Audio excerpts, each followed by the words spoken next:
So it absolutely amazes me how many people will message me on a daily basis asking me for my opinion about a video game. Any game, just take your pick. Pick anything. They sure as fuck will. Any game I fire up, man, all I do is get messages. They're either addressed to Marco or to RMake, and they go something like this. Is that game any good? I heard it was good, but IGN said it was bad, and I'm wondering what you think. Or it comes to the other side of the plate, which I really can't stand, where they go, how can you play that game? That game, it's a piece of crap. Or my absolute favorite, you're a fucking idiot for playing that game. That game was clearly a piece of shit because 5 other people said so, and I didn't want to make up my own opinion about it. I hate that crap, man. Doesn't anybody just go to the store, pick up a game, and go, yeah, I'm going to play this, or watch a trailer and go, yeah, this looks cool? Nope. They go based solely on reviews, word of mouth, and otherwise, which was okay at one time, but nowadays, man, it doesn't work because people's opinions on games are so different and so varied. It's like if I were to sit here and tell you, I really like Dark Sector. How many people are going to sit there and go, oh man, Dark Sector, that game was a piece of crap? A whole lot of you will, that's for damn sure. But moving on. If I had to go way back in time and demonstrate just how long this has been going on, I guess there's no better example than the game I'm about to show, which I felt was a fucking masterpiece at the time because I had really not experienced anything like it on a console in a long, long time, but that would be The Darkness, a game that was like basically ignored. If I had to think about why it was ignored, it's tricky, but you know what? I'll give it a shot.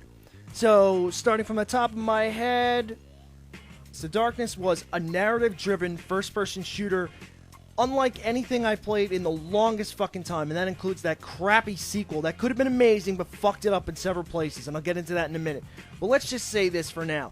The Darkness has an amazing storyline, memorable characters, fantastic fucking pacing for the most part.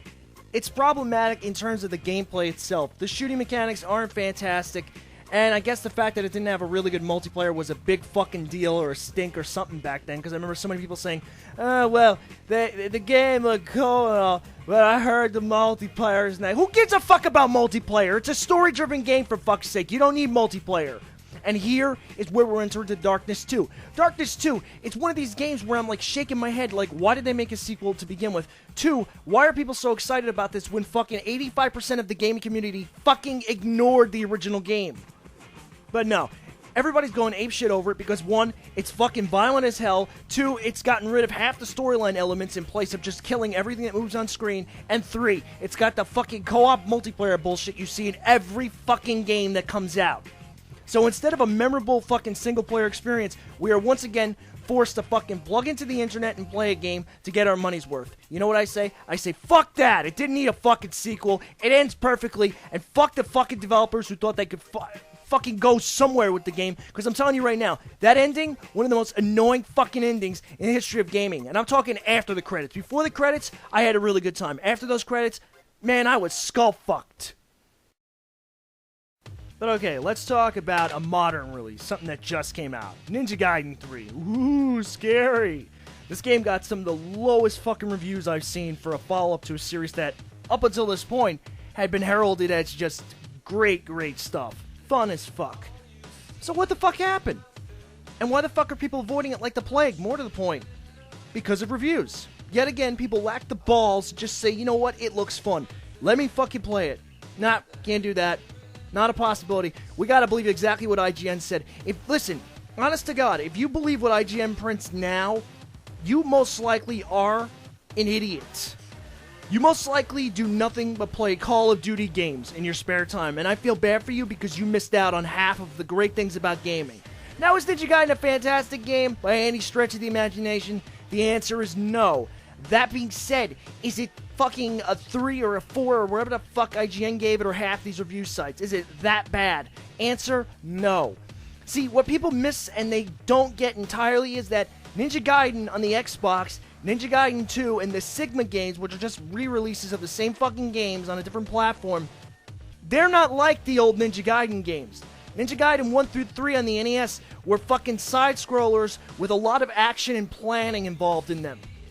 Ninja Gaiden 3 tries very hard to capitalize on what the original Nintendo games were, as opposed to what people remember from the last 2 Ninja Gaiden games, which, and I'm going to say it right now, were way too fucking hard for a great majority of gamers to actually enjoy. They could lie and fucking try to bite their tongue as they said, oh yeah, I had a great time with it. But let's face it, most people did not like that friggin' difficulty.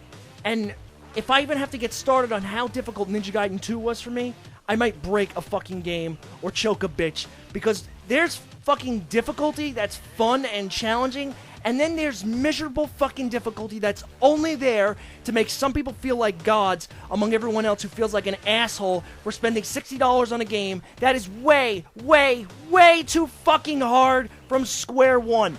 Devil May Cry 3, perfect example. Hard as hell at times, but fucking enjoyable all the way through. Bayonetta, same fucking thing. Ninja Gaiden 2, just way too fucking difficult. And I know there's people who are going to say, oh, Marco, you're just a pussy, you don't know how to play. You know what I'm going to say? Ask me if I give a fuck what you think.